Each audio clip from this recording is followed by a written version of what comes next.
Bonjour à tous, bienvenue à ce nouveau webinaire Freshworks dédié aux grandes tendances de l'expérience collaborateur. Je suis Lourdes Chabrol, responsable marketing pour Freshworks France. Je suis ravie de partager cette matinée dédiée à IT avec nos intervenants Maguelone et Stéphane. Peut-être je vous laisse vous présenter rapidement. Bonjour Stéphane. Bonjour Maguelone.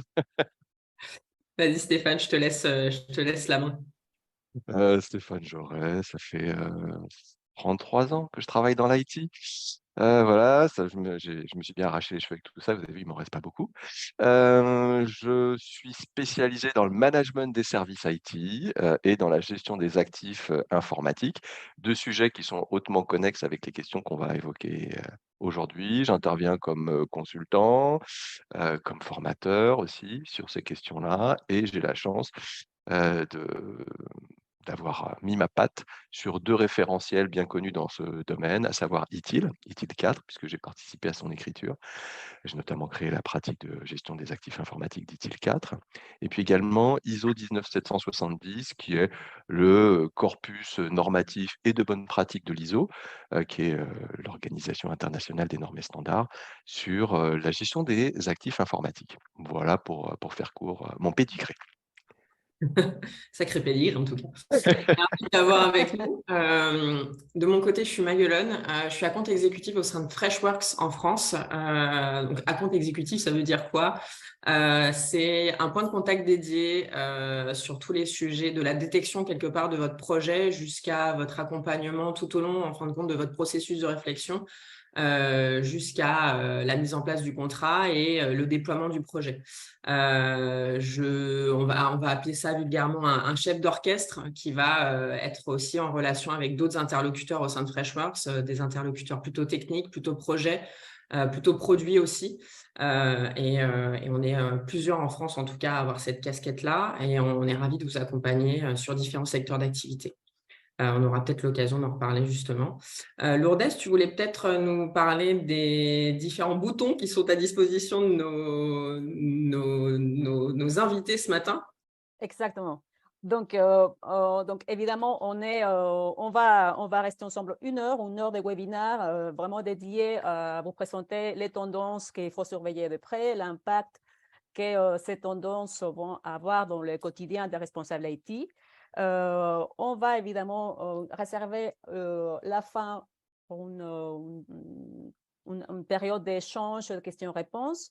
Donc, si vous avez des questions, n'hésitez pas à utiliser l'onglet dédié, l'onglet chat que vous voyez en bas de votre écran. Voilà. Ensuite, à la fin, donc on propose aux personnes qui sont intéressées, on pourra partager le deck. Le seul geste qu'on va vous solliciter, c'est de nous aider à nous envoyer votre feedback sur le webinaire. Ça va nous permettre d'améliorer les prochaines éditions.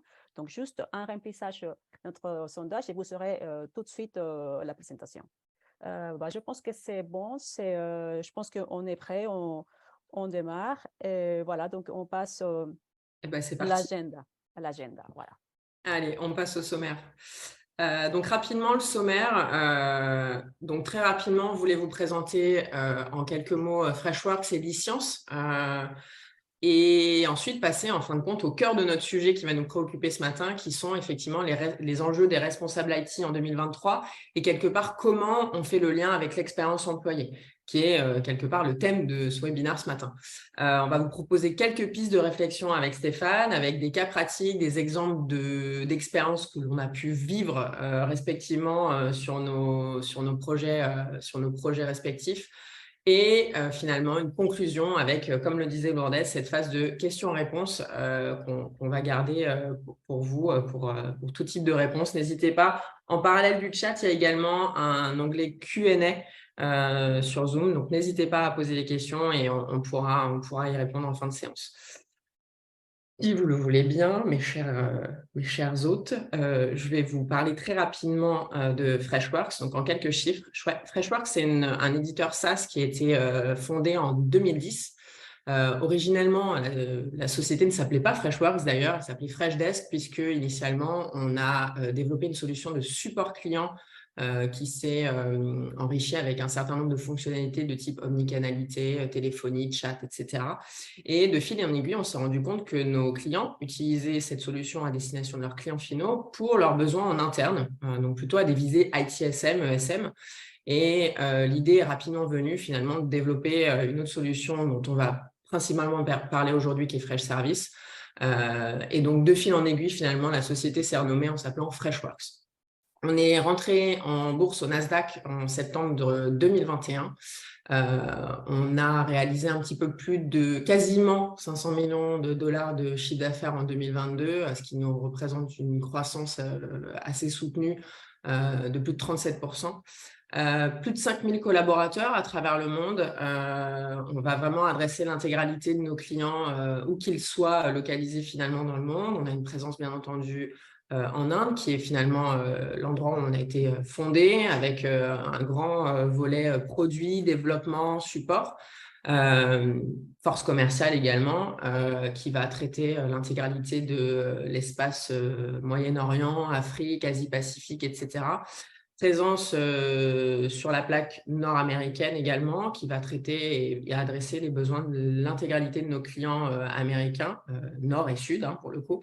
Et effectivement, ne pas oublier le vieux continent, avec une présence en Europe, plusieurs bureaux, dont un à Paris. On est dans le 9e arrondissement, donc n'hésitez pas à venir toquer à notre porte, on sera ravis de vous recevoir. Plus de 60 000 clients à travers le monde. On aura peut-être l'occasion d'en reparler, avec vraiment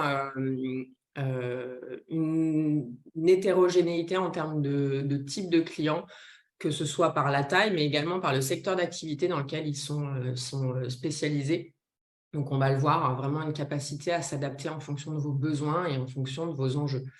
Un dernier volet dont je voulais parler, qui me paraît quand même assez important, en tout cas qui, moi, me tient à cœur, c'est la reconnaissance que l'on peut avoir sur le marché. Alors, outre la partie rapport, recherche, cabinet de recherche, etc., comme la présence dans les cadrans magiques de Gartner ou les bacs Forrester, c'est également le fait d'être leader et d'avoir été en tout cas reconnu leader sur un certain nombre de sites de benchmark de solutions qui sont faites par finalement nos utilisateurs sur la base de critères qui sont objectifs.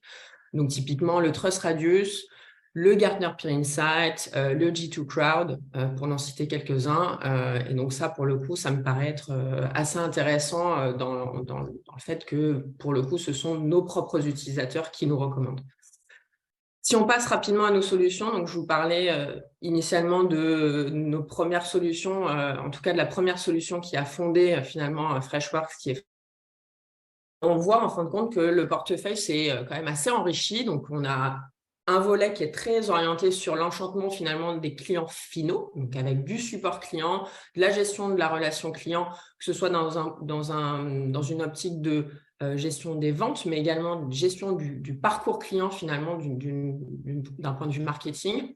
Et toute la partie effectivement collaborateur, avec, on va faire un focus dessus principalement aujourd'hui, une solution initialement ITSM qui, encore une fois, est venue s'enrichir avec d'autres besoins, gestion de parc, gestion des opérations, gestion de projet, et également, assez récemment, même si c'était déjà un usage qu'on voyait chez nos clients, la notion de pouvoir ici adresser des enjeux de ce qu'on appelle de l'Enterprise Service Management, c'est-à-dire non seulement adresser les enjeux informatiques, mais également adresser les enjeux des autres départements de l'entreprise.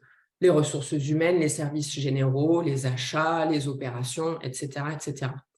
Au milieu de tout ça, on va retrouver une solution qui nous permet finalement de faire le pont entre l'expérience client et l'expérience collaborateur, qui est une solution conversationnelle qui va être déployable vraiment sur les différents frontaux que vous avez, qui est donc une solution de chat et de chatbot. Et on s'appuie sur un socle technologique que l'on appelle Neo chez nous, qui va vraiment être le socle techno et la plateforme qui va nous permettre d'avoir de la robustesse, de la scalabilité, de la sécurité, bien entendu, et qui va permettre finalement d'aller pouvoir vous permettre de profiter à plein des différentes données que vous allez pouvoir collecter et que vous allez pouvoir analyser finalement sur nos plateformes. Stéphane, on présente un petit peu l'e-science, si tu le veux bien. Oui, alors avec un axe radicalement complémentaire, puisque je ne touche à aucune solution technique directement. Hein, voilà. Chez Liscience, en fait, on est effectivement sur ce secteur de l'ITSM et plus largement de l'Enterprise Service Management. Je me souviens, par exemple, d'un client de l'environnement qui voulait faire fusionner ses activités métiers suite à une acquisition d'une entreprise. Et finalement, sans le dire à tous ces gens qui se considéraient comme spécifiques dans leur métier, qui ne voulaient pas changer leur processus, ils ne voulaient pas faire converger leur processus, ce qui aurait empêché finalement l'urbanisation du système d'information suite à la fusion, bah, j'ai dessiné avec eux les bonnes pratiques utiles sans leur dire, et ça les a tous mis d'accord. Et quand je leur ai présenté la CMDB, ils ont dit, mais waouh, c'est Star Trek son truc. Non, non, non, pas du tout. Ça fait longtemps que ça marche. Et on fait ça depuis longtemps en informatique, vous voyez. Donc, Enterprise Service Management, c'est non seulement effectivement embarqué pour faciliter l'expérience du collaborateur, par exemple aussi bien les services généraux que l'IT, que les RH, etc. Mais ça peut aller même beaucoup plus loin, hein. L'ensemble des services fournis par l'entreprise à ses consommateurs finaux. Donc voilà, ça, c'est une des spécialités que l'on a chez Liscience, c'est tout ce qui est service management au sens large du terme. Et seconde spécialité, c'est au sens large du terme, encore une fois, l'IT Asset Management, la gestion des actifs informatiques. Vous savez, c'est logiciels, c'est matériel, c'est services cloud pour lesquels vous dépensez beaucoup d'argent et vous espérez avoir le retour sur investissement et puis surtout pas dépenser pour des choses qui vous servent à rien. Donc voilà, ça, ce sont nos deux spécialités que l'on combine depuis nativement, je dirais, depuis très longtemps, et avec une posture qui est à l'opposé, je dirais, de ce que l'on trouve dans la plupart des cabinets de conseil. C'est on ne cherche pas à avoir une pléthore de jeunes talentueux, haut potentiel, etc., brillants et très agréables en général, hein. C'est très, très sympa de travailler avec des jeunes qui sont de vrais avions de chasse. Là, l'idée, c'est plutôt proposer des profils vraiment hors qui apportent, qui font en quelques jours ce que justement ces jeunes gens auront du mal à bricoler maladroitement en quelques semaines parce qu'ils apprennent en même temps qu'ils découvrent ce que veut le client. Donc c'est vraiment arriver avec une expertise ciblée, hein, voilà. Savoir exactement où le client a mal pour apporter exactement la solution qui est la sienne. Donc vraiment apporter beaucoup de valeur finalement en très peu de temps avec des interventions ciblées, un peu comme un médecin analogie avec le médecin, enfin, qui voudrait avoir son médecin à temps complet des premiers symptômes jusqu'à la rémission complète, hein, voilà. Donc on est vraiment dans cette posture. On a des missions qui sont à temps très partiel en termes de consulting, mais pour en quelques dizaines de jours, finalement, apporter ce que parfois, une équipe de consultants fait en une année, full time. Ça, c'est sur je dirais l'aspect, consulting. Et sur l'aspect formation, on reste campé sur nos 2 spécialités que sont évidemment ITIL, hein, et puis l'IT Asset Management. Donc voilà les 2 sujets sur lesquels on se positionne, vraiment très, très en amont justement des projets d'outillage et en quoi finalement on est complémentaires d'éditeurs de solutions tels que Freshworks, puisqu'on participe à la réflexion des clients, à la transformation des clients qui permettent d'accueillir et tirer le maximum, le plein potentiel de leur solution. Voilà pour faire court.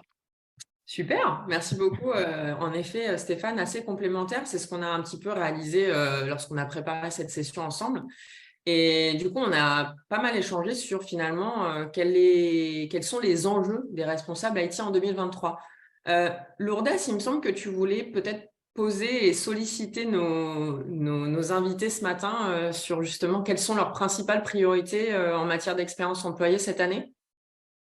Exactement. Donc, nous avons une idée plus ou moins de les challenges les plus récurrents. Peut-être si parmi les personnes qui assistent au webinaire, si vous pouvez nous envoyer au moins vos top 3 pour essayer de générer un peu enfin, déjà d'identifier si peut-être ce que nous on identifie et ce qui correspond à ce que vous aussi vous voyez dans votre quotidien. Mais en effet, donc nous, on a identifié parmi les priorités, vous allez voir, hein, c'est vraiment une question actuellement sécurité, question des coûts.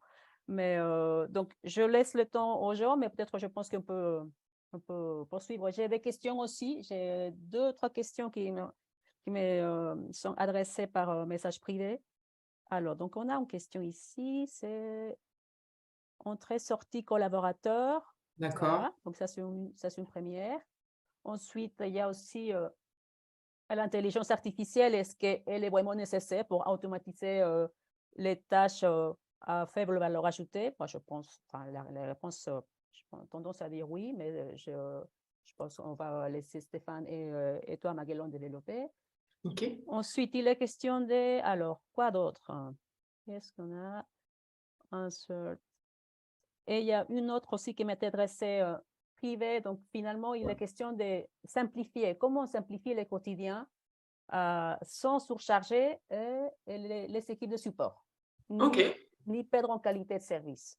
d'accord. Voilà. Donc, on a déjà tous ces sujets, je pense qu'ils sont bien incorporés dans la presse. On va voir. OK, bah super. Si tout le monde est OK sur le principe, on peut peut-être passer à la suite du coup. Et je vois effectivement une dernière demande qui est comment finalement faire en sorte que on adresse à la fois des demandes, des incidents IT qui vont aussi sous-tendre des problématiques métiers sans que ce soit pénible pour les utilisateurs, donc avec une approche vraiment sans coupure. OK, très clair. Ça tombe bien. Avant de parler des problématiques et en tout cas des enjeux en matière d'expérience collaborateur, il y avait un sujet qui nous paraissait peut-être intéressant, c'était finalement les 4 grandes priorités qu'on avait identifiées pour les équipes IT sur 2023. Bon, on est tous un petit peu au fait du contexte macroéconomique qui se profile et qui a déjà commencé à se profiler. C'est le sujet alors certains appellent ça la réduction des coûts. On a voulu rester plus mitigé, en tout cas plus modéré dans nos propos, qui était plutôt la maîtrise des coûts. Le deuxième enjeu, qui est un enjeu qui est assez prégnant depuis, en tout cas depuis la crise Covid et au-delà, qui est l'enjeu de cybersécurité. L'enjeu d'une vision unifiée et quelque part qui va sous-tendre cette notion d'expérience unifiée et finalement ces enjeux autour de la responsabilité sociétale des entreprises et les enjeux de développement durable. Finalement, ce sont 4 grands enjeux qui ne sont pas finalement tout nouveaux au sein des équipes IT, mais pour autant, comment on peut faire en sorte d'allier ces 4 grands sujets avec une expérience collaborateur qui soit de plus en plus agréable, facile, sans couture. Effectivement, je pense que c'est un mot qui va revenir. Et tout en ayant aussi cette capacité à s'adapter aussi aux nouveaux modes de travail. On est de plus en plus dans un mode hybride avec effectivement du télétravail, du présentiel, un peu des deux, tout ou partie, etc., etc. Est-ce que peut-être Stéphane, ça fait partie peut-être des choses auxquelles tu as été confronté dernièrement avec les différents projets que tu as pu mener sur ces derniers mois? Alors, la maîtrise des coûts, ça fait partie, évidemment des sujets qu'on retrouve, heu, je dirais en haut de la pile quand on parle de gestion des actifs informatiques. Donc ça fait effectivement partie des grands objectifs de la gestion des actifs informatiques, l'IT Asset Management. Aujourd'hui, c'est d'autant plus important que c'est rejoint aussi par, la quatrième thématique qui est celle de la responsabilité sociale, environnementale et cetera.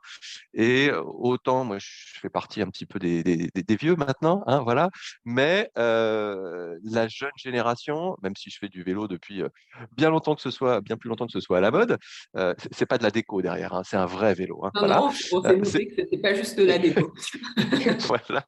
On a un vrai souci de la jeune génération, d'être, attentif à l'impact, environnemental et social que l'on a, y compris à travers son exercice professionnel. Et autant, il y a de ça 10 ans, c'était, souvent mal vu, de ne pas mettre à disposition un ordinateur tout neuf à une personne qui venait d'être embauchée. De mettre à disposition un matériel qui n'est pas neuf, qui a été nettoyé, reconditionné, qui fonctionne toujours très bien et cetera. C'est même plutôt quelque chose de vertueux, hein, voilà. Donc et pareil de récupérer, faire des campagnes comme ça s'est fait récemment dans une mutuelle, campagne de récupération de matériel, y compris des accessoires, des chargeurs, des casques et cetera qui ne servent plus, qui encombrent les tiroirs, pour pouvoir derrière, les faire valoriser par une entreprise de, réinsertion, par le travail, pour que ça se retrouve sur le marché de l'occasion, hein. Donc à la fois faire vivre des gens qui ont besoin d'avoir un travail, mais aussi éviter qu'on continue de produire en masse des choses que l'on a déjà, à profusion et qui nous envahissent. Donc voilà, les 2 sujets se rejoignent. Ça permet à la fois, de modérer les coûts, mais aussi, ça permet d'avoir un impact environnemental. Et je dirais même plus loin, sur la partie IT Asset Management, de plus en plus, je suis entendu par mes clients lorsque j'explique qu'un actif informatique, je sais pas, un PC par exemple, hein, c'est aussi un produit. La marque et le modèle de ce PC, c'est un produit. Le produit a son propre cycle de vie et chaque actif informatique n'est en fait qu'une instance de ce produit. Et gérer le cycle de vie de ces actifs informatiques, du moment où je les achète jusqu'au moment où ils ressortent de l'entreprise parce qu'on n'en veut plus, il faut gérer ce cycle de vie, mais il faut gérer aussi le cycle de vie du produit, éviter son obsolescence, par exemple, qui va poser des soucis techniques, des soucis de performance, des soucis de sécurité aussi. Hein, Ouais. voilà. Eh bien, gérer la gouvernance finalement de ces produits informatiques passe par un certain nombre de critères, notamment pour les homologuer, des critères certes techniques, est-ce que ça s'intègre bien dans mon système d'information, mais aussi des critères économiques, combien ça coûte, des critères, puis des critères environnementaux. Hein. Les terres rares sur le smartphone, elles viennent d'où? Hein, voilà. Sur la consommation énergétique de ce PC plutôt que de ce PC-là, ou de ce serveur plutôt que ce serveur-là, l'efficacité énergétique, l'impact environnemental du fournisseur cloud vers lequel j'envisage de migrer. Enfin, tout ça, ça fait partie des questions hein, que l'on se pose quand on gère le cycle de vie des produits informatiques qui deviendront ensuite, si on choisit de les homologuer, des actifs informatiques. Donc, on voit bien que ces questions de réduction de coûts hein, et de gestion environnementale, non seulement parce que bah, le fait de gaspiller un peu moins, forcément, c'est bon pour la planète, mais aussi pour le porte-monnaie.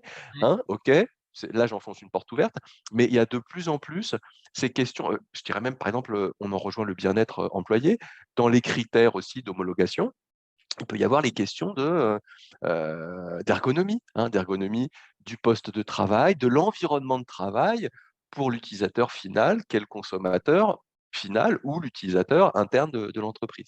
Donc on voit bien que ces deux questions-là sont de plus en plus en regard. Et sur la réduction des coûts, par exemple aussi, on a la chance en Europe d'avoir eu une jurisprudence sur les licences d'occasion. Pendant longtemps, on était contraint, on ne pouvait pas revendre une licence qu'on n'utilisait plus, sauf autorisation express, que donnait pas souvent l'éditeur de logiciels auprès duquel on avait acheté la licence. Il y a eu une jurisprudence de la Cour européenne, de Haute Cour de justice européenne, qui a dit que oui, on pouvait, sans autorisation de l'éditeur, revendre ce droit d'usage hein, du logiciel qu'est la licence. Et on a ça en Europe. Les Américains ne l'ont pas, par exemple. Par exemple, voilà. Donc ça aussi, c'est un vecteur de réduction des coûts que de revendre à la sortie des choses qui ne servent plus, par exemple aussi. Comme on le faisait pour le matériel, mais on peut aussi le faire en Europe sur le logiciel. Bon, aujourd'hui, ça reste un petit peu moins prégnant puisque de plus en plus, les éditeurs ont maintenant des modes de souscription Ouais. mensuelle, souscription annuelle avec les modèles cloud, etc., qui mélangent le droit d'usage logiciel avec des choses qui sont annexes, telles que de l'espace de stockage en ligne, etc. Mais en tout cas, ça reste vrai. Hein, même si on n'a pas encore non plus besoin dans l'entreprise, on peut encore tirer de l'argent. Autre exemple, c'est surveiller la consommation effective. J'ai distribué du matériel, j'ai distribué des logiciels. Je me souviens d'un grand groupe d'assurance basé à New York chez qui j'étais intervenu. Le DSI me disait, je sais que j'ai plus de PC qui dorment dans les placards de cette tour que j'ai d'utilisateurs dans mon entreprise. Et j'aimerais bien savoir où ils sont. J'aimerais bien savoir si je peux les récupérer pour pouvoir les remettre en circulation au lieu d'en racheter tous les ans, finalement, qui vont atterrir dans des placards à prendre la poussière. Hein, voilà. Donc, il y a toute cette question de coût, de surveillance de l'utilisation, que ce soit du logiciel, du matériel, quelqu'un à qui on a donné une licence très coûteuse. Je sais pas, ça peut être un MS Project, ça peut être un AutoCAD, hein, voilà, pour aller voir tout le spectre de coûts. Bah, s'assurer que la licence est bien utilisée. Si elle ne l'est pas, la récupérer, la remettre en circulation. Donc voilà, il y a plein de leviers, hein, et les outils tels que les outils ITSM hein, peuvent permettre justement de surveiller cette consommation et puis de récupérer, de gérer les stocks aussi, hein, de façon à avoir pas trop de stocks. Et là, je pense que vous avez pas mal d'histoires à raconter chez Freshworks sur cette question-là aussi, si on veut creuser dans cette direction. Enfin, voilà. En effet, ça fait le lien avec ce dont tu parlais sur notamment la notion finalement de solutions qui sont de plus en plus SaaS avec quelque chose qui est diffus entre le droit d'utilisation, le support, etc. Finalement, quand on a préparé la session, on s'est rendu compte qu'il y avait 3 grands sujets peut-être qui valaient le coup d'être réévalués, en tout cas ou à minima d'être regardés par les services informatiques sur 2023, notamment pour éviter cette explosion des coûts. Le premier, c'était finalement les contrats logiciels qui sont parfois un petit peu surévalués, soit parce qu'au final, ils sont pas forcément très, très utilisés, soit parce qu'on se rend compte qu'au sein des différents départements, il y a plusieurs logiciels qui ont été contractualisés, qui font peu ou prou la même chose, donc avec des overlaps fonctionnels et technologiques qui sont dingues, alors que finalement, si on avait consolidé un seul contrat avec une seule solution, on aurait peut-être pu faire effectivement des économies d'échelle assez substantielles. Et puis finalement, il y avait 2 autres sujets qui étaient assez intéressants. C'était le sujet du legacy, qui reste malgré tout, malgré le fait qu'on est de plus en plus dans une logique de move to cloud, de réduire finalement son parc infrastructure parce que ça coûte cher à gérer, parce qu'il faut le faire évoluer, parce que c'est difficile aussi de le faire évoluer. Maintenant, il y a des fois où ce n'est pas toujours possible. En tout cas, là où c'est possible, on vous conseille, en tout cas, on vous recommande d'aller regarder quels sont les outils qui existent out of the box, finalement, ou natifs, qui pourraient répondre à vos enjeux plutôt que d'avoir à finalement réinventer systématiquement la roue et à devoir redévelopper ou faire évoluer finalement des solutions que vous avez en interne chez vous. Je pense que tu nous avais d'ailleurs donné un exemple là-dessus, Stéphane, il me semble, lorsqu'on avait préparé la session sur le legacy. Je me souviens plus, mais peut-être que ça va me revenir. Ok, non, je te Mais en crois. tout cas, il y a effectivement ce point d'équilibre entre effectivement faire soi-même ou trouver à l'extérieur, idéalement en cloud, parce que là, je peux l'avoir très facilement. Évidemment, c'est très facile de souscrire, d'activer, de provisionner des choses dans le cloud. Et puis souvent, on oublie de les désactiver ou de les Ah, et là, c'est le dernier downsizer. Et point. donc, voilà. Et c'est pour ça que autant au tout début, allez, il y a 20 ans, finalement, tout ce qui était IT Asset Management, on se focalisait surtout sur les dépenses logicielles, voilà, parce qu'on était. Et puis petit à petit, on s'est rendu compte que, bah, oui, si on maîtrise pas les environnements dans lesquels les logiciels sont consommés, bah, on maîtrise pas la consommation effective de licence. Et puis en plus, le matériel, mine de rien, ça coûte cher aussi. Donc, la gestion des actifs matériels s'est invitée à la danse un petit peu plus. Et puis aujourd'hui, avec le move to cloud massif, dont certains reviennent avec un sentiment très douloureux au niveau du porte-monnaie, eh bien, arrive aussi la gestion des actifs cloud, qu'on appelle aussi le FinOps, hein, qui consiste effectivement à appliquer les bonnes pratiques d'IT Asset Management sur ces objets financiers particuliers que sont les actifs cloud, hein, tout ce que du IaaS jusqu'au SaaS. Voilà. Donc, attention à ce point d'équilibre, ne pas y aller la fleur au bout du fusil en disant ouais, c'est super, c'est la panacée, ça va coûter moins cher. Oui, unitairement, ça coûte moins cher, mais très rapidement, les services cloud sont un petit peu, vous savez, comme les gremlins qui sautent dans une piscine, ils se multiplient et on ne maîtrise plus rien. Et ça devient un cauchemar, ça coûte très cher. Donc voilà, attention à ce petit détail. On parlait des contrats surévalués. Le deuxième effet qui se coule auquel on ne pense pas toujours, c'est tout ce qui est maintenance associée aux actifs, en Oui, particulier logiciels, hein, en effet. avec au même titre que bien souvent, on embarque des gens dans l'organisation, on fait le onboarding et puis quand ils s'en vont, on oublie de récupérer tout ce qu'on leur avait alloué. Et bien de la même façon, on souscrit la maintenance annuelle pour le logiciel et puis quand on en a plus besoin, on oublie de dénoncer le contrat. Puis en C'est général, vrai. c'est bien fait, hein, voilà. Il y a une date butoir, genre 3 mois avant. Et si on n'a pas dénoncé, bah, bing, on repaye pour 12 mois de plus. Et à chaque fois, on oublie. Donc, typiquement, s'outiller avec un bon outil qui permet de modéliser les contrats, de mettre les dates pour être alerté suffisamment pour envoyer au bon moment la lettre recommandée pour dire, cher éditeur, je ne veux plus de ta maintenance, c'est bon parce que je n'utilise plus ton produit. Voilà, là, les outils ITSM, hein, En tels que effet. ceux de Freshworks, par exemple, En peuvent effet. t'aider à éviter de se retrouver à dépenser une fois de plus 100 000 euros qui seront jetés, alors que franchement, ça paye les cravates ou des cadeaux pour les collaborateurs, c'est pas mal. Voilà. Voire bien plus. En effet, effectivement, on n'a pas trop creusé sur ce que propose Fresh Service sur cette notion, notamment de gestion de parc. Effectivement, dans le module de gestion de parc, on a cette notion également de gestion des contrats, avec cette capacité effectivement à mettre en place des alertes un certain nombre de jours, un certain nombre de mois auparavant, pour renouveler, dénoncer ou quoi ou qu'est-ce, notamment dans le cadre de renouvellement tacite, ce qui est de plus en plus le cas. Et aussi la capacité à communiquer directement avec les services achats. Donc, on parlait tout à l'heure quelque part d'un cycle assez sans couture entre l'informatique et d'autres services au sein de l'entreprise. C'est un exemple de cette capacité justement d'aller solliciter les achats en disant il nous faut renouveler finalement le contrat de maintenance sur tel ou tel logiciel, ou dans notre parc, on a un certain nombre de postes de travail. On sait qu'on va avoir de l'onboarding collaborateur à prévoir dans les prochains mois. Il faut qu'on reprovisionne un certain nombre de postes pour pouvoir garantir un accueil au plus pertinent et au plus agréable pour nos nouvelles recrues. Ça peut être par exemple ce type d'exemple qu'on peut aller récupérer. Et ça, c'est très intéressant comme logique, comme possibilité de faire cette intégration. Bien souvent, en fait, il y a une espèce de triangle des Bermudes de la gestion des actifs informatiques où on se perd complètement entre les actifs qui sont demandés par les utilisateurs parce qu'ils en ont besoin, hein, les actifs qui sont achetés par les achats, C'est ça. voilà, et Et puis les capacity actifs, planning, etc. voilà, et puis les actifs qu'on retrouve dans la compta. Oui, parce que ces actifs sont aussi des actifs financiers.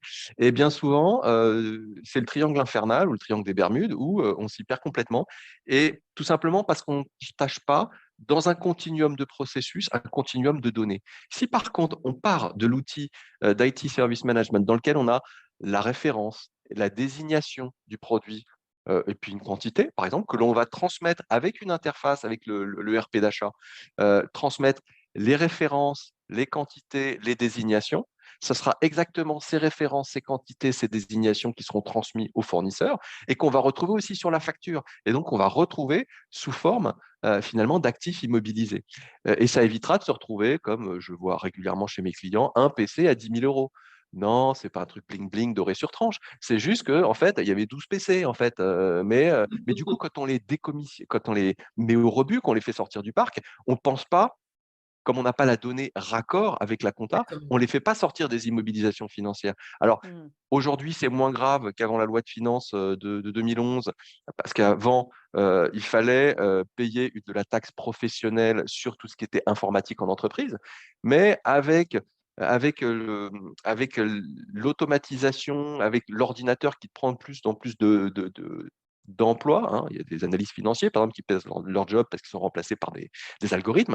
Donc, il commence à y avoir à nouveau des débats qui disent, et si on faisait payer aux robots, aux ordinateurs, aux logiciels, aux algorithmes, une taxe qui permettrait de payer le fait que ça a un coût social, hein, voilà. Donc, à terme, on pourrait se retrouver à nouveau avec cette difficulté. Mais en attendant, ça permet au moins d'avoir une compta qui est propre, un circuit d'achat qui est propre, et puis surtout de ne pas avoir de ressaisie d'informations, hein, puisque les données, si elles sont transmises dans des interfaces, il n'y a plus aucun être humain qui les saisit à la main. Et C'est le d'erreur. demandeur qui dit je veux ça, et après tout suit derrière, quoi. Donc ça, c'est Exactement. voilà, Je te réduction de propose, coûts. Voilà. Stéphane, qu'on Oui, passe peut-être au deuxième point, oui, parce que malheureusement, la montre ne s'est pas arrêtée. et Et je le suis deuxième un point, abominable. c'était la cybersécurité. Alors ça, pour le coup, c'est un sujet que tu as pas mal évoqué, et qui, notamment dans une logique de gestion de parc. Et on peut aussi faire le lien avec la logique de l'onboarding et de l'offboarding collaborateur. Peut-être que tu peux nous en dire un petit peu plus? Ouais. Alors, si on se penche sur ISO 27001, qui est en fait la norme pour le management de la sécurité IT, l'un des fondamentaux qui est posé comme postulat, c'est que si vous n'avez pas de données de référence sur les actifs informatiques qui contiennent et qui manipulent de la donnée, vous allez être bien en difficulté quand il va s'agir de sécuriser. Par exemple, savoir sur quel pan du parc informatique il va falloir mettre en urgence des patchs de sécurité avant de se faire hacker, hein, par exemple. Mais ça peut être aussi si certaines machines viennent à disparaître parce qu'elles sont perdues, parce qu'elles sont volées, etc. On sait qu'elles contiennent des données sensibles. Donc, il faut, par exemple, faire un effacement des données à distance, hein, etc., etc. Donc, avoir, de la donnée de référence fiable sur finalement les composants, sur lesquels on a de la donnée sensible ou bien, des vulnérabilités, des failles de sécurité, c'est un élément fondamental. Et bien souvent, j'ai eu le cas par exemple dans une organisation de transport public où, initialement, le projet à la fois de CMDB, de base de gestion des actifs, de gestion des configurations et puis de gestion des actifs, était morcelé vraiment sur une partie de la DSI et les gens de la sécurité sont arrivés en disant: «Non, non, non, non, non, non, non, non». Il faut absolument à ce que ce soit transverse parce que nous, la sécurité, on la gère, que ce soit sur les équipements réseau, sur les équipements télécoms, sur les serveurs physiques, virtuels, y compris dans le cloud, sur les postes de travail, les tablettes, les smartphones, etc., les machines industrielles. Donc, il nous faut absolument de la visibilité sur tout parce que les failles de sécurité sont partout et on a besoin de les boucher. Autre exemple, vous savez, de temps en temps, on va sur un site web et puis on a un message qui dit: «Oh, c'est pas un site de confiance». Bah oui, c'est parce que le certificat SSL pour la liaison HTTPS, a expiré. Bon, bah, les équipes de sécurité, en général, c'est elles qui gèrent les certificats, notamment SSL, et elles ont besoin de données fiables, hein, là-dessus pour pouvoir gérer le renouvellement des certificats avant qu'il soit trop tard. Donc typiquement, avoir de la donnée sur tous les certificats qui existent, qui est responsable derrière d'un point de vue applicatif, hein, pour savoir si ça vaut le coup de renouveler le certificat ou pas, c'est un élément essentiel et qui permet de réduire la vulnérabilité. Et puis enfin, ça commence à dater un petit peu, mais le RGPD commence à coûter cher à certaines entreprises qui n'ont pas pris les choses au sérieux. Et là aussi, avoir une gestion de la donnée, hein, pour savoir avoir de la donnée, hein, sur la donnée personnelle, savoir taguer ce qui est de la donnée personnelle dans l'entreprise, ça fait partie des solutions que peuvent nous apporter les outils ITSM, savoir, voilà, où est-ce qu'il faut être attentif là-dessus aussi. Tout à fait. Et il y a un sujet qu'on avait évoqué en préparant la session, c'était notamment au moment de la sortie d'un collaborateur, s'assurer finalement de récupérer les différents assets actifs qui sont utilisés par le collaborateur, typiquement un ordinateur, pourquoi pas un smartphone, etc., de façon à effectivement s'affranchir ou se prémunir en tout cas de ces risques cyber ou ces risques de fuite de données de manière plus simple en fin de compte, tout simplement. Oui, effectivement, il y a ces risques, en termes de données. Il y a aussi des risques financiers, hein, parce que, comme Ça. disait ce DSI, à New York dont j'ai parlé, il aurait bien aimé récupérer les PC avant que les gens s'en aillent avec, hein, voilà. Donc il y a l'aspect financier, il y a l'aspect sécu, oui. Là, je me souviens d'un grand cabinet d'audit qui avait une pratique, papier, il y a longtemps, avec, une fiche suiveuse, parce qu'il y avait beaucoup de consultants, donc pas mal de turnover. Une fiche suiveuse, quand un collaborateur s'en allait, quand un consultant partait, il fallait qu'il ait une signature dans toutes les cases, que ce soit restitution du PC, restitution du badge, restitution, de tout un tas de choses. La carte American Express Corporate, et cetera, et Oui. cetera. Et puis une fois que toutes les cases étaient signées, eh bien, à ce moment-là, il pouvait recevoir son solde de tout compte. Eh bien, dématérialiser ça avec une approche Enterprise Service Management, ce parcours aussi bien à l'arrivée, avoir un package nouvel arrivant, Exactement, tout à hein, fait. mais aussi un package départ. Et typiquement, avoir dans l'enregistrement de l'allocation de tous les actifs, qui soient informatiques ou moyens généraux, un emplacement de bureau, etc., avoir la traçabilité de savoir que telle personne, s'il est en prestation ou s'il est en fin de contrat, eh bien, on hérite du système RH la date de départ. Et donc, du coup, on anticipe, on fait la prise de rendez-vous, etc., sous forme de service request, par exemple, pour pouvoir traiter de bout en bout, en cassant les silos entre les différentes entités, RH, moyens généraux, IT, et cetera, et zéro paperasse en plus, donc c'est vachement bien. Ah, Voilà, donc et ça, oui. c'est typiquement le type de processus qu'on va Mmh. proposer dans une démarche qui fait aussi le lien avec l'expérience employée. C'est effectivement à l'accueil du collaborateur être en capacité d'avoir son pack de début, peu importe le département dans lequel il est, et en fonction des typologies d'accès aussi auxquels il a besoin, la gestion des accès. On va aussi aller tacler des sujets de sécurité aussi dans ce sujet de la gestion des rôles, de gestion des accès. Et au moment du départ, on a aussi quelque part une transition qui est hyper agréable, je pense, à la fois pour l'entreprise, mais également pour le collaborateur. Peu importe les raisons qui ont motivé le départ du collaborateur, finalement, on a une image qui est quand même très propre et finalement un processus qui est hyper clean de bout en bout vis-à-vis de ses collaborateurs. Ouais, et en termes de sécurité, ça permet d'éviter un truc que j'ai constaté dans une grande banque dont je tairai le nom, où bah, finalement, ils avaient beaucoup de prestataires, notamment sur des équipes back-office où il y avait beaucoup de turnover, Ouais. et qui étaient des équipes qui géraient notamment des virements. Ah, Et bah, ils oubliaient de décommissionner les droits sur ah, les systèmes de virement pour des gens qui partaient et qui étaient beaucoup en télétravail.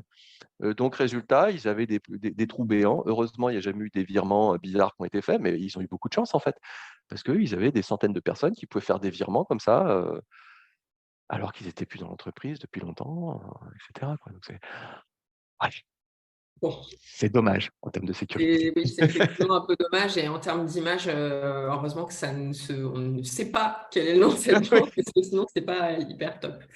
Ce que je te propose, Stéphane, c'est peut-être passer au troisième point, pardon, pas tout à fait, on y arrive. Même si le quatrième point, tu l'as déjà pas mal adressé dans le sujet de la gestion des coûts, qui est ce troisième point, c'était cette notion de pouvoir finalement proposer et garantir une vision qui soit transverse de l'activité, que ce soit d'un point de vue informatique, mais également d'un point de vue métier avec les différents départements.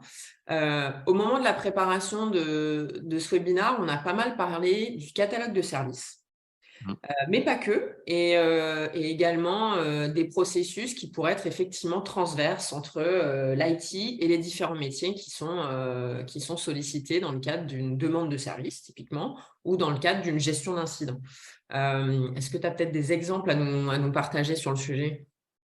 Oui, et je trouve que cette accroche sur le catalogue de services est très intéressante. Ça me fait penser à un projet récent dans un laboratoire pharmaceutique qui est en train de structurer sa DSI monde, et DSI groupe, et qui finalement s'est rendu compte qu'il s'était trop éloigné de ses métiers, d'autant plus facilement qu'ils sont éparpillés aux quatre coins du monde en plus, hein, voilà, et dans différentes entreprises, avec beaucoup d'autonomie.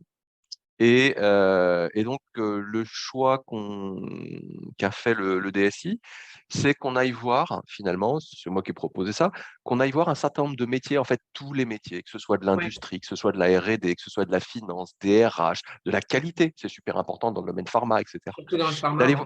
voi Ouais, d'aller voir tous ces gens et de leur dire, voilà, sur les services, de la DSI, l'offre de service, l'information sur l'offre de service, l'information sur le delivery opérationnel. Un 4 questions comme ça. Qu'est-ce qui et dessus, à chaque fois, sur ces thématiques, qu'est-ce qui vous plaît? Qu'est-ce qui vous plaît pas? Qu'est-ce que vous aimeriez? Hein, voilà. Eh bien, sur des interviews de 30 minutes simplement, hein, ça a permis de faire ressortir des points cruciaux qui ont permis de bâtir un plan de transformation qui a Mhm. montré que effectivement, il y avait besoin d'un service desk avec quelque chose qui est facile, qui fonctionne en 24/7, avec un portail qu'ils n'avaient pas. Hein, voilà.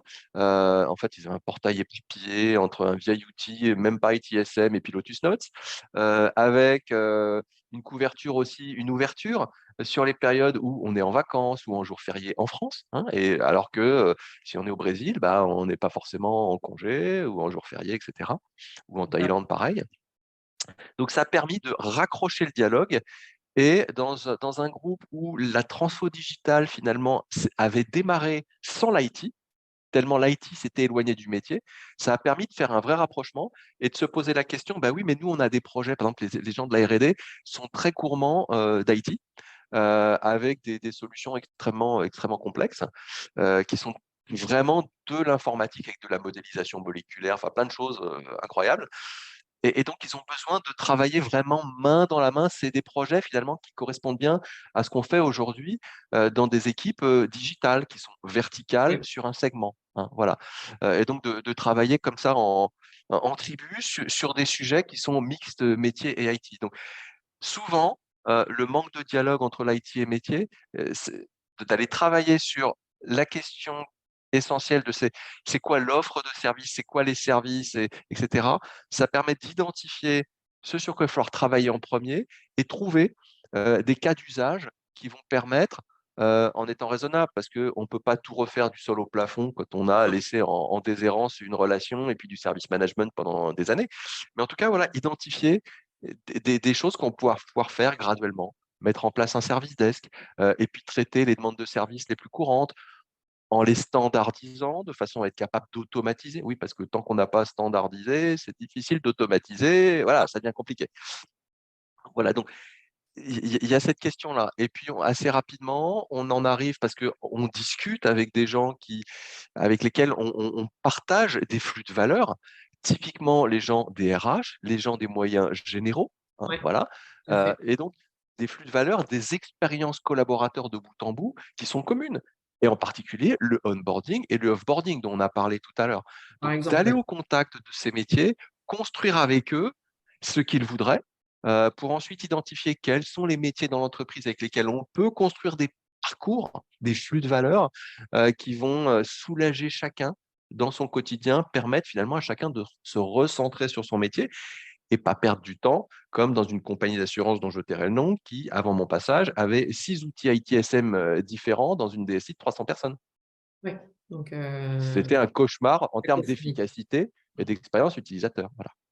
Et ça me fait penser, pour le coup, au sujet quelque part qui est aussi de permettre à l'informatique de retrouver ses lettres de noblesse et de redevenir quelque part aussi centrale, notamment dans des entreprises qui sont de plus en plus effectivement à vouloir. On parle de la transformation numérique, je crois, depuis que j'ai commencé à travailler. Donc, bon, ok, je ne suis pas archi méga vieille, mais ça fait déjà quand même un petit moment qu'on parle de la transformation digitale des entreprises.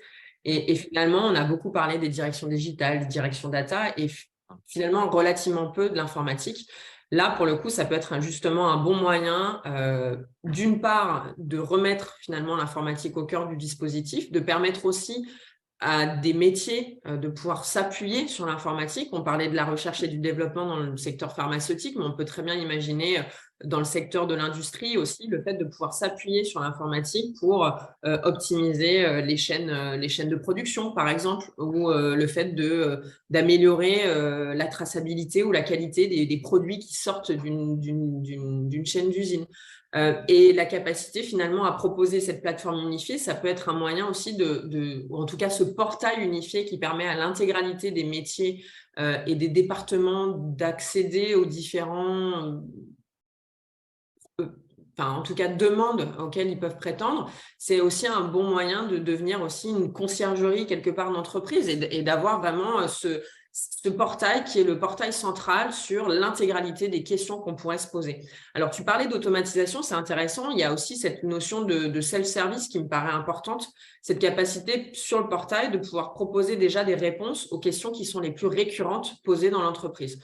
Sur des sujets RH, sur des sujets des moyens généraux, sur le sujet, on parle de l'onboarding, de dire, voilà, je viens d'arriver en entreprise, qu'est-ce que vous me conseillez de faire finalement sur mes 3 premiers jours ? Je ne sais pas, ça pourrait être ce genre de sujet qui pourrait être adressé de manière très simple sur différents secteurs, sur différents départements, de manière assez simple.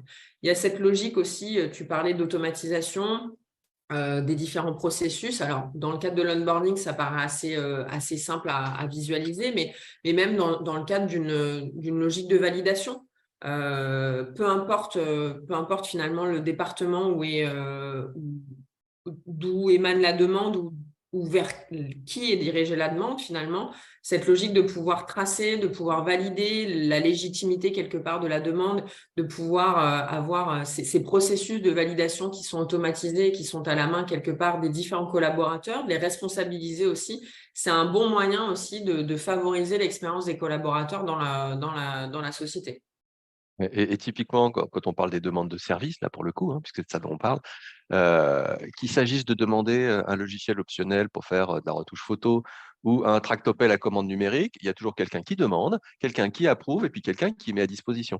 Donc oui, voilà pourquoi réinventer de façon différente dans des outils différents, finalement des processus qui sont les mêmes. Hein. C'est juste les rôles qui ne sont pas portés par les mêmes personnes parce que le processus n'est pas exécuté sur le même objet, c'est tout. Mais globalement, le processus est le même, avec des critères qui peuvent varier, hein, voilà, mais globalement, ça reste les mêmes processus. On parlait de la transfo digitale et bien souvent, ce qui est à la mode aujourd'hui, quand on parle de transfo digital, c'est transfo digital, on pense tout de suite à une tablette et une appli. Ouais, mais non, ça, c'est juste un pansement, OK, mais C'est un la transfo véhicule. digitale, c'est un véhicule, c'est un moyen, et parfois, c'est l'arbre qui cache la forêt. Parce qu'en réalité, ce qui est, et le transport, par exemple, de personnes par automobile est un très bel exemple à ce niveau-là.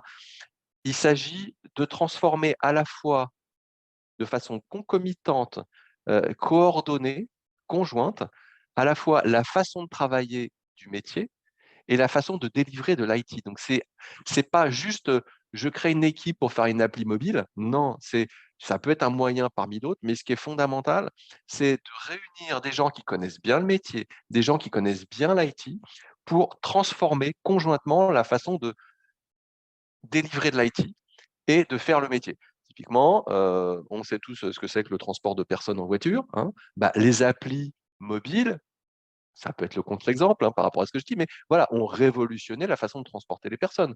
Tout à fait. Autrefois, il y a 20 ans, si j'appelais un taxi, que je n'étais pas foutu de lui expliquer où j'étais, il n'était pas capable de venir me chercher. Aujourd'hui, je suis perdu au milieu de nulle part avec l'appli, mon téléphone, il sait où je suis, la voiture va venir me chercher. Hop, terminé. Vous voyez? Il faut Donc, la 4G, mais c'est un détail. voilà, c'est un détail, mais voilà. En tout cas, si on est au milieu du désert de Gobi, ça va être compliqué, mais il n'y aura C'est peut-être ça. pas de taxi non plus. Voilà. Non. Mais en tout cas, voilà, ne pas oublier que faire de la transfo digitale, c'est à la fois transformer l'IT et transformer le métier. C'est pas juste faire une direction digitale dans un coin qui va vivre sa vie Et qui complètement va faire décorrélée de aussi l'IT. des projets quelque part dans son coin, qui peut être aussi vecteur de chat. Enfin, on parlait pas mal de Shadowity il y a quelques temps. Ça peut être aussi ce biais-là qu'on va retrouver dans effectivement ces équipes digitales ou ces digital factories, surtout si elles ne sont pas liées d'une manière ou d'une autre à l'IT, au métier. Après, on va retrouver aussi dans certaines entreprises cette digital factory qui va vraiment être le liant et le lien entre les métiers et l'informatique.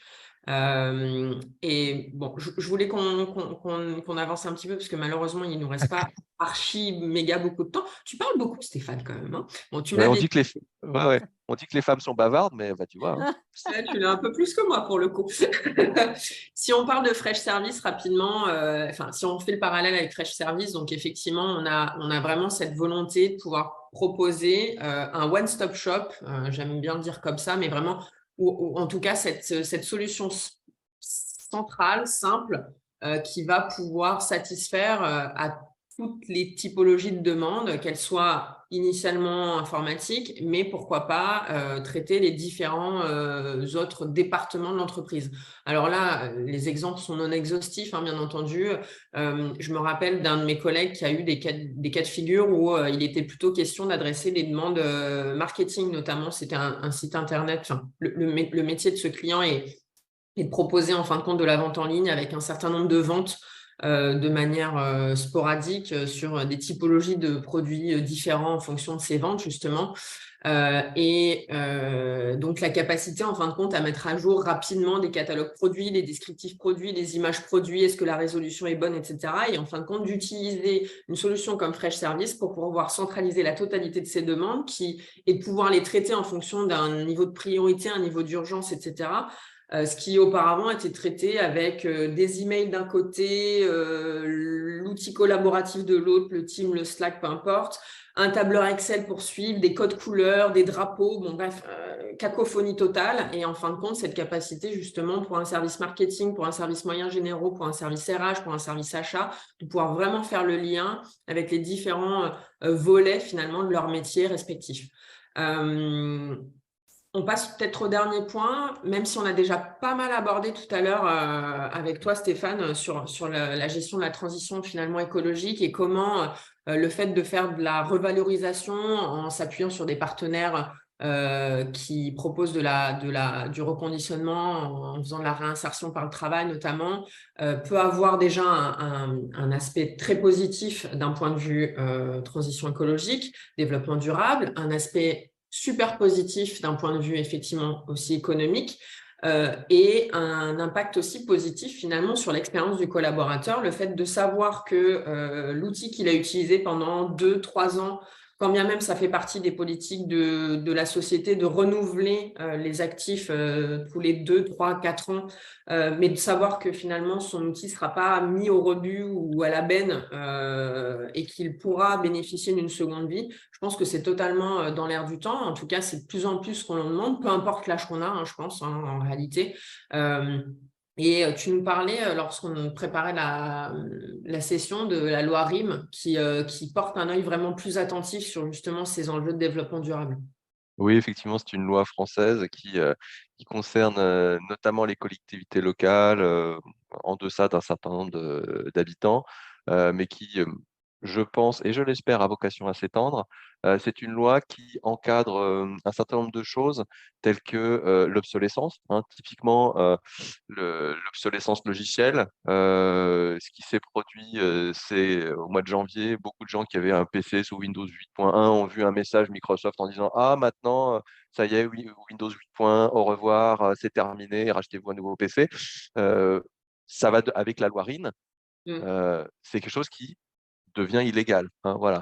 Ouais. C'est parce que ça devient interdit d'obliger à jeter finalement quelque chose qui fonctionne encore. C'est une façon de lutter contre l'obsolescence, qu'elle soit programmée, ou commerciale et cetera. Il y a aussi, des cours, dans les écoles d'ingénieurs sur le développement logiciel qui est économe des ressources serveurs, hein, Oui. voilà. Il y a enfin, il y a vraiment un cadre, très riche qui parle aussi de gestion des actifs informatiques et comme je suis un gros bavard, je ne vais pas en dire plus. Mais en tout cas, voilà, c'est une, oui, je surveille l'heure quand même. C'est une loi qui est effectivement intéressante et je dirais que au-delà du renouvellement, périodique, systématique, des actifs, il y a des entreprises qui commencent à se poser la question. Typiquement, j'ai accompagné la RATP, avec Team Spirit sur cette question-là, notamment et j'ai même donné une conférence à l'université de Toulouse avec, la RATP sur justement l'impact, social et environnemental positif, grâce à la gestion des actifs informatiques et notamment, j'ai bien aimé ce qu'a dit mon client. Il a dit: «Voilà, à la RATP maintenant, on ne cherche plus à faire du renouvellement systématique au bout de 4 ans, 5 ans, mais on s'oriente plus vers, la recherche du mur de l'obsolescence, à savoir qu'on remplace que si vraiment on peut plus faire autrement, hein, Mm. tout simplement. Parce que soit énergétiquement, c'est plus possible, soit parce qu'en termes de performance, bah, ça devient compliqué et cetera, hein.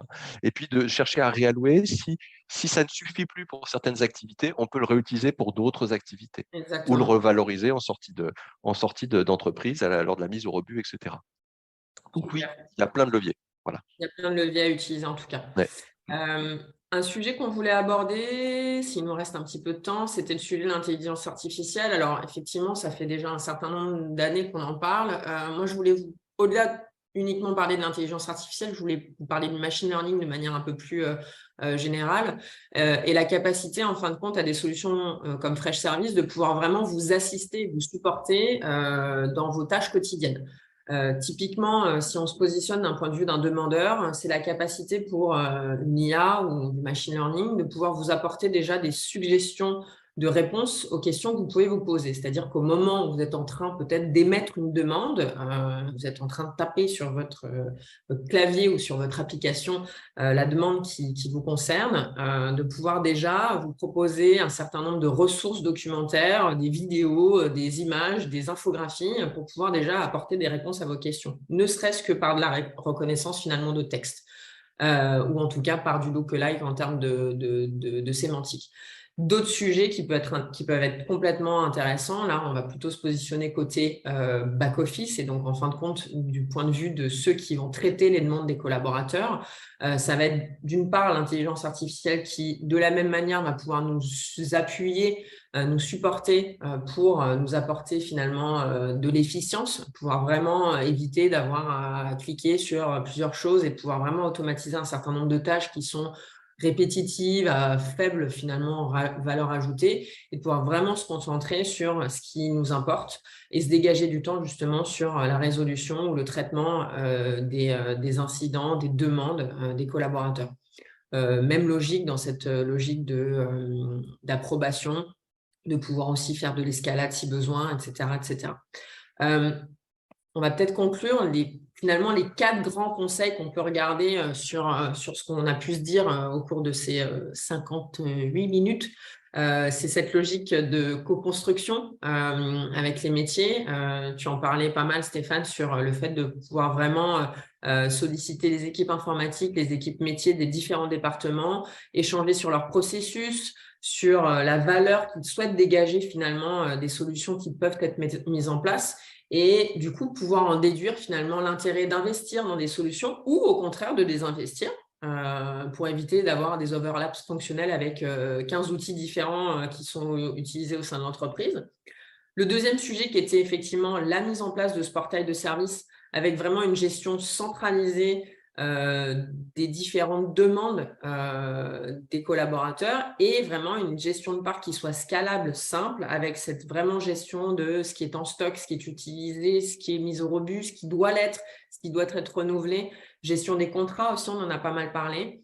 Identifier vos key users en 3e point, ça fait un peu écho avec l'approche de co-construction qui permet en fin de compte de faire de l'optimisation continue des processus, qu'ils soient IT mais également métier.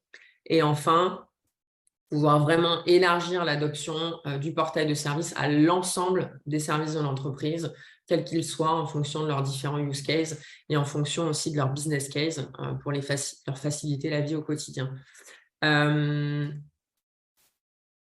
Lourdes, je peux peut-être te laisser la main si tu le souhaites. En effet, malheureusement, on arrive à la fin. Enfin, je pense qu'on a la matière et on pourrait continuer, mais la bonne news, c'est qu'on on aura de nouveaux webinaires, donc on aura toujours le plaisir d'inviter Stéphane parce qu'on a vu qu'il a plein de choses à partager, plein de cas pratiques, de recommandations. Donc, on arrive à la fin. Le QR code que vous voyez, c'est pour accéder au sondage de satisfaction que j'évoquais tout à l'heure. Ça vous prendra 1 minute 2 maximum et vous aurez tout de suite, après le remplissage, l'accès à la présentation que vous venez de voir. Et une autre bonne nouvelle, c'est qu'on va publier, c'est imminent, on va publier, je pense d'ici semaine prochaine, les rapports sur les tendances 2023. Donc, c'est le rapport officiel Freshworks. Et donc, il va sortir et il sera aussi partagé avec les personnes qui ont assisté au webinaire.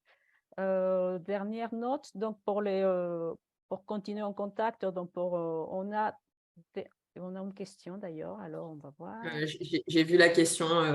Merci, personne anonyme, de nous avoir apporté votre participation aussi. Si tout le monde a cliqué sur le QR, je passe à la slide peut-être suivante qui nous permet aussi de nous contacter si vous le souhaitez. Donc, n'hésitez pas, il y a les coordonnées de Stéphane, il est également présent sur LinkedIn. De mon côté, n'hésitez pas à me contacter, même si je ne serai pas forcément votre interlocutrice dédiée, je saurai vous remettre en relation avec les bons interlocuteurs. Je suis aussi sur LinkedIn, mais Freshworks de manière générale est aussi sur LinkedIn, donc n'hésitez pas. Et nos prochains rendez-vous côté Freshworks, on vous donne rendez-vous du 28 au 30 mars à la porte de Versailles pour le salon Stratégie Client. Donc là, on est plutôt sur le volet expérience client, même si on peut totalement aborder les sujets d'expérience collaborateur. Et on sera également présent en vidéo avec le CRIP pour une matinale qui est digitale, qui est organisée sur le thème de l'architecture d'entreprise. Et ça aura lieu le 18 avril prochain. Il ne me reste plus qu'à remercier Stéphane, remercier Lourdes pour l'organisation. Il ne me reste plus qu'à vous souhaiter une excellente journée. Merci à tous. Merci à tous. Ravi, on a des feedbacks déjà très positifs, donc n'hésitez pas, on est disponible et je pense qu'on va organiser très prochainement une nouvelle séance parce que c'est vraiment c'est enrichissant d'avoir ces moments d'échange, et donc en webinaire, mais aussi en présentiel. Donc, restez connectés et à bientôt. Merci, Au revoir, bonne à journée. bientôt. Merci, au revoir.